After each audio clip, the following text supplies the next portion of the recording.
Hello again, everyone. Steve Lennox, Lennox on Baseball live stream podcast. Glad you're with us on this Tuesday as we recap day number 26 of the Major League Baseball regular season via our YouTube channel at Lennox on Baseball, via Twitter, and our Facebook page at Lennox on Baseball as well. Glad you're with us again, recapping day number 26 of the Major League Baseball regular season. And we start with That's Baseball. We've lived in a baseball information world for a long time, right? Present day numbers that Branch Rickey discovered and then kept to himself, are readily available to us each and every day and instantly. With that information, we think we're just as much in the know as the guys in the dugout or the guys upstairs, the men and women in the dugout, the men and women upstairs. We're not. We aren't. Just that easy. It dawned on me with that, again, when I saw Bud Black in his post-game press conference from Sunday, and he shared that starting pitcher Cal Quantrill took the mound Sunday afternoon, and he was dealing with a little bit of a stomach bug. There's so much information we're never going to be privy to. Never. Baseball manager, whether in the minors or at the big league level, and even those managers that have the notebooks or the great big binders that they reference during the course of a game, they're always going to know a hell of a lot more than any of us, whether we like it or not. And that's baseball. So, A's Yankees, Monday afternoon baseball, Yankee Stadium. A's win the game 2-0. Zach Geloff, ninth inning, 2-run home run. Pitching on both sides. J.P. Sears, terrific. 3 singles allowed by Sears over 6 scoreless innings. A's pen, 3 innings, and stingy. Didn't give up a hit or a run. A's again win the game 2-0, but that's not where the storyline is. Storyline isn't that the Yankees were shut out for the second time in 3 games or for the 4th time this season. No, we have another umpiring story. Aaron Boone, very early on in the game, top of the first inning, ejected by the plate umpire, Hunter Wendelstedt. Day game at Yankee Stadium, weekday game at Yankee Stadium. We've seen this before. The mics where they're set up, perfect spot. So Hunter Wendelstedt is caught yelling, and he was barking out, "You got anything else to say, you're gone." I don't care who said it.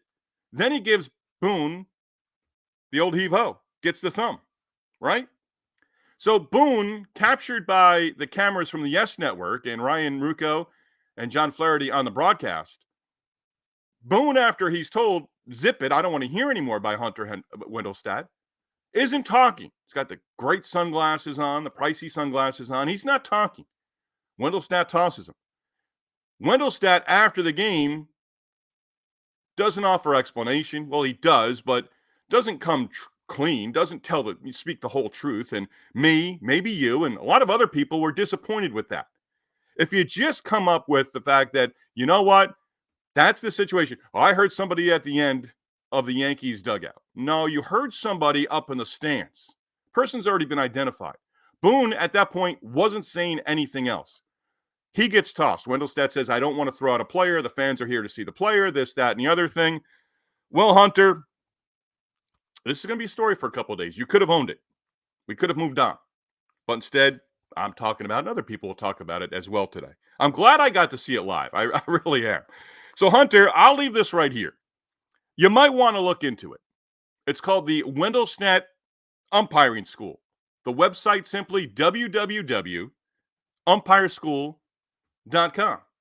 Look into it, Hunter, because what happened yesterday and the direction we're going with umpiring in Major League Baseball, it's not good for the game. It's just not. And on the umpire side, at some point, someone's got to stand up and say, we've got to be better. I do believe the 4 umpires that take the field every single day, for the most part, want to go out there and do the job to the best of their ability. Do I believe replay and all the technology that allows for different angles and all those different things plays into a role into this? Yes. I'm sure they're tired of hearing it. They're being second-guessed. They're being overturned. Their mistakes are certainly visible.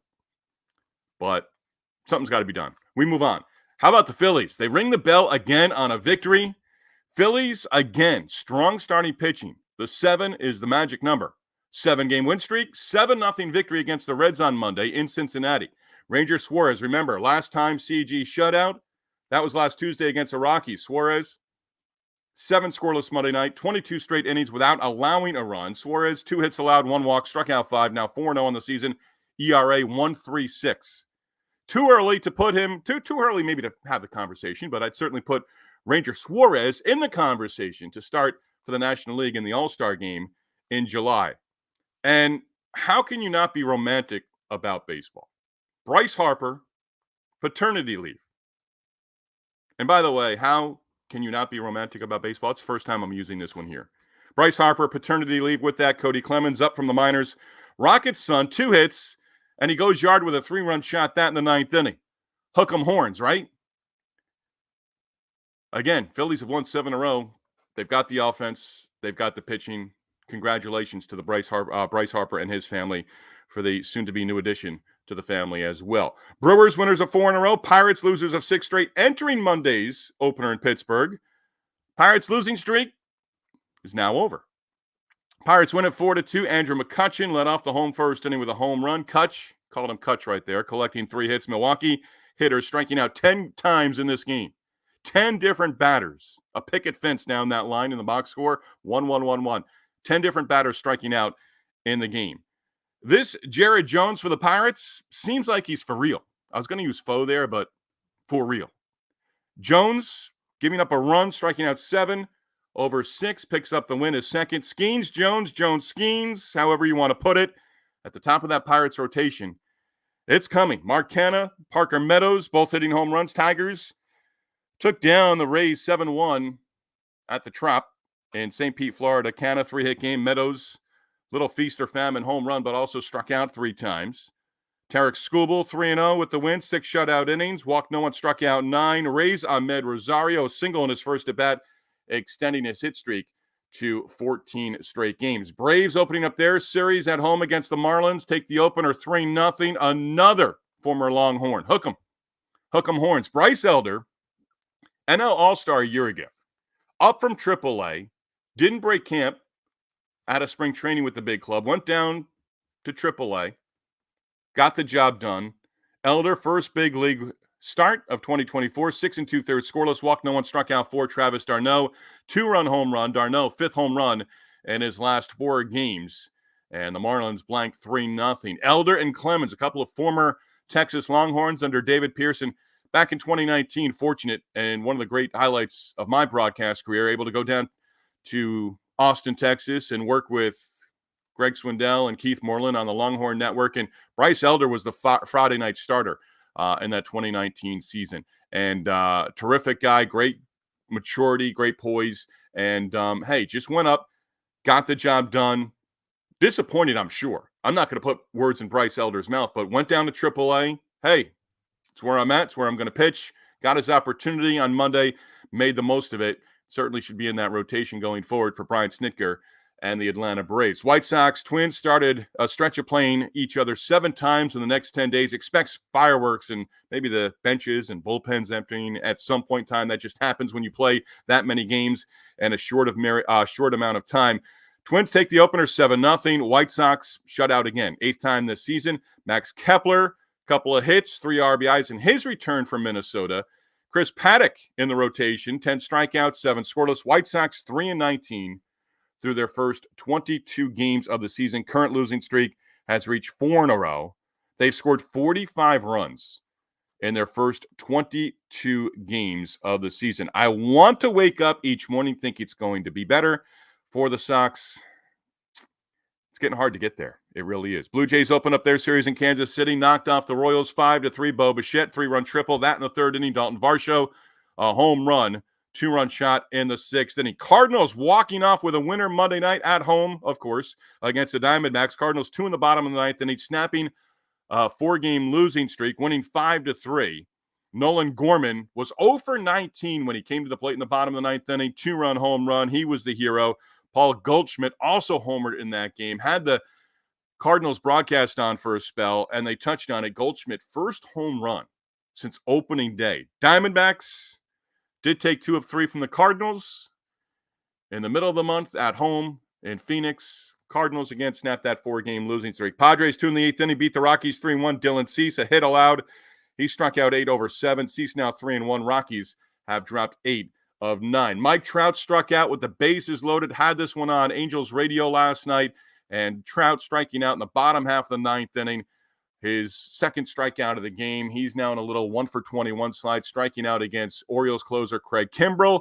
Adley Rutschman, a couple hits, 2 RBIs. James McCann, Colton Cowser, both hitting solo home runs in that win for Baltimore. Giants 2 in the second, 2 more in the third, a run in the 6th inning, beat the Mets 5-2. Mets have dropped 2 in a row after winning 6 in a row.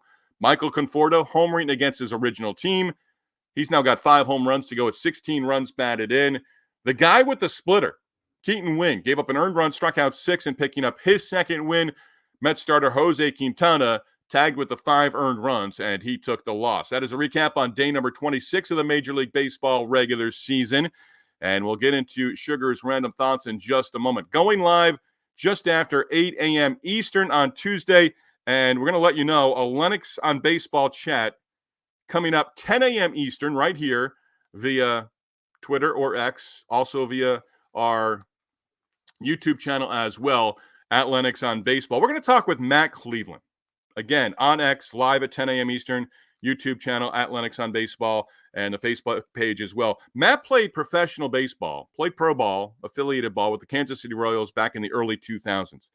Also head coach for a long time, high school baseball in Florida. In 2019, he was the head coach at Haggerty High School, and on that team, Tigers, Riley Green, and Red Sox, Vaughn Grissom, who I think is going to make his Major League debut at some point during this upcoming week. We're going to talk with Matt about a whole lot of different topics. His pro career, his high school coaching career in Florida, Riley Green, Vaughn Grissom, travel baseball, and even injuries from the lower amateur ranks all the way through Major League Baseball as well. Again, that interview with Matt Cleveland, little Lennox on Baseball chat coming up later this morning at 10 a.m. Eastern. Sugar's Random Thoughts brought to you by the Yellow Rose of Talbot Bed and Breakfast in Easton, Maryland. If you are considering a stay on the Maryland Eastern Shore this spring, summer, or fall, consider staying at the Yellow Rose of Talbot B&B. Tell my sister Tammy, my brother-in-law Kenneth, that I sent you their way. AJ Przinsky does a nice job as a game analyst. AJ Przinsky, Kevin Kugler had the Twins game last night against the White Sox from Target Field and on FS1. Przinsky does a nice job.